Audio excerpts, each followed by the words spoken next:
कभी ऐसा हुआ है कि आपने या किसी और ने एक छोटी सी गलती की हो और बाद में उसका असर उम्मीद से कहीं ज़्यादा बड़ा निकला हो।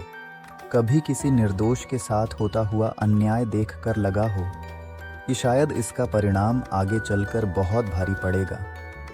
सोचिए, अगर एक ऐसा अन्याय हो जो देखने में बहुत छोटा लगे, लेकिन वही आगे चलकर एक पूरे राजवंश के भविष्य को बदल दे।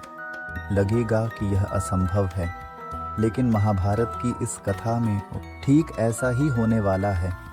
एक घायल प्राणी, एक क्रोधित माता और एक ऐसा शाप जिसकी गूंज बहुत दूर तक सुनाई देने वाली थी।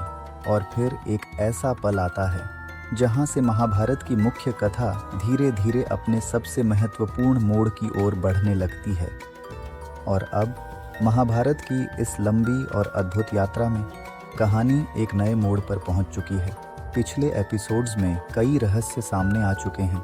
महाभारत के पर्वों का परिचय मिल चुका है, यह उन घटनाओं की झलक भी मिल चुकी है जो आगे चलकर पूरे इतिहास को बदलने वाली हैं। और अब आदि पर्व के पौष्य पर्व में एक ऐसी घटना सामने आने वाली है जो देखने में साधारण है, लेकिन उसके प्रभाव बहुत दूर तक जाने वाले हैं।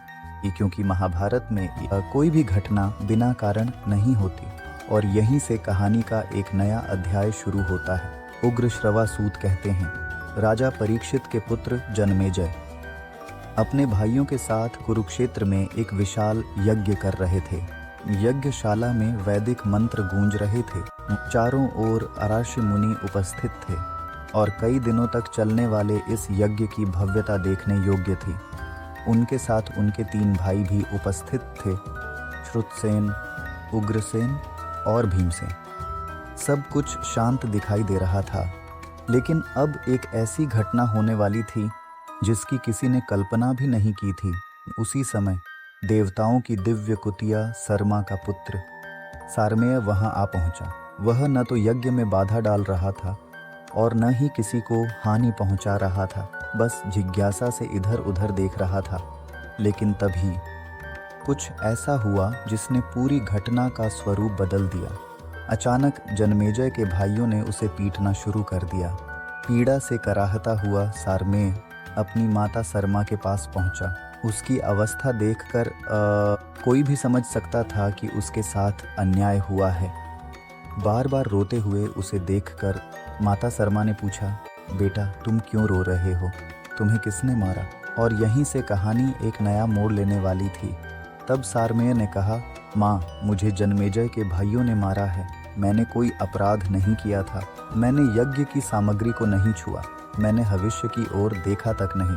फिर भी उन्होंने मुझे पीटा। यह सुनते ही सरमा का क्रोध बढ़ने लगा, क्योंकि यहाँ केवल एक प्राणी को पीटा नहीं गया था, बल्कि एक निर्दोष को बिना कारण दंड दिया गया था।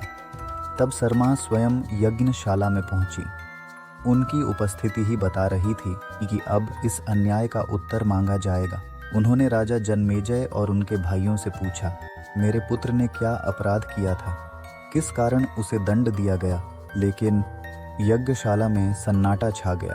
किसी के पास कोई उत्तर नहीं था, क्योंकि सारमेय वास्तव में निर्दोष था। और तब क्रोधित सरमा ने कहा, तुमने एक निर्दोष प्राणी को दंड दिया है, इसलिए शीघ्र ही तुम पर ऐसा भय आएगा जिसकी तुमने कभी कल्पना भी नहीं की होगी। और यह कहकर उन्होंने जनमेजय और उनके भाइयों को शाप दे दिया। यहीं एक ऐसा बीज बोया गया जिसका परिणाम आगे चलकर सामने आने वाला था। देवी सरमा का शाप सुनकर राजा जनमेजय चिंतित हो उठे।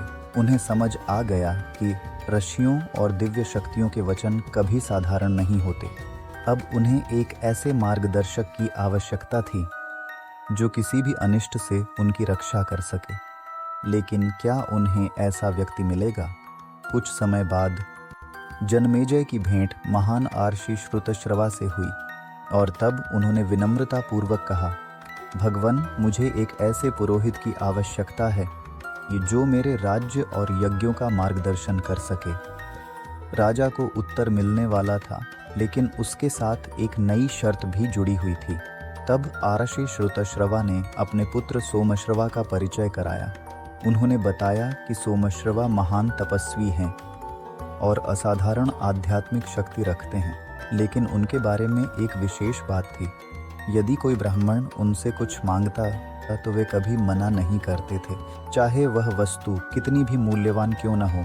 यही उनका व्रत था और यही उनकी सबसे बड़ी विशेषता भी। जन्मेजय इस गुण से अत्यंत प्रभावित हुए और फिर उन्होंने सोमश्रवा को अपना राज पुरोहित नियुक्त कर दिया। इसके बाद अपने भाइयों से कहा, आज से सोमश्रवा हमारे पुरोहित हैं। ये जो भी आदेश दें, तुम सबको बिना किसी संदेह के उसका पालन करना होगा। और उनके तीनों भाइयों ने यह बात स्वीकार कर ली। लेकिन कहानी अभी यहीं नहीं रुकने वाली थी। राज्य की व्यवस्था सुनिश्चित करने के बाद राजा जन्मेजय ने एक नया अभियान आरंभ किया। उन्होंने उत्तर पश्चिम के प्रसिद्ध प्रदेश तक्षशिला को जीतने का निर्णय लिया और अपनी सेना के साथ वहां प्रस्थान कर गए। कुछ समय बाद तक्षशिला भी उनके अधीन आ गई, लेकिन इसी बीच शर्मा का शाप अभी भी भविष्य की परछाई बनकर उनके साथ चल रहा था। इस कथा का सबसे बड़ा संदेश है, अन्याय कभी छोटा नहीं होता। कभी कभी एक निर्दोष प्राणी पर किया गया अत्याचार भी इतिहास की दिशा बदल देता है। और यही कारण है कि धर्म केवल मनुष्यों के लिए नहीं, बल्कि सभी प्राणियों के प्रति न्याय का नाम है। क्योंकि जहां न्याय समाप्त होता है, वहीं से संकट की शुरुआत होती है। आज की कथा में एक छोटा सा अन्याय एक शक्तिशाली शाप में बदल गया और फिर उसी शाप ने जन्मेजय के जीवन की दिशा बदलनी शुरू कर दी। लेकिन यह तो केवल शुरुआत थी। महाभारत की इस विशाल यात्रा में हर घटना किसी बड़ी घटना से जुड़ी हुई है और अब कहानी धीरे धीरे उस मोड़ की ओर बढ़ रही है जहां एक ब्राह्मण शिष्य की अद्भुत गुरु दक्षिणा महाभारत की मुख्य कथा का द्वार खोलने वाली है। आखिर कौन था वह शिष्य? उसने ऐसी कौन सी प्रतिज्ञा ली थी और उसका संबंध जन्मेजय के भविष्य से कैसे जुड़ता है?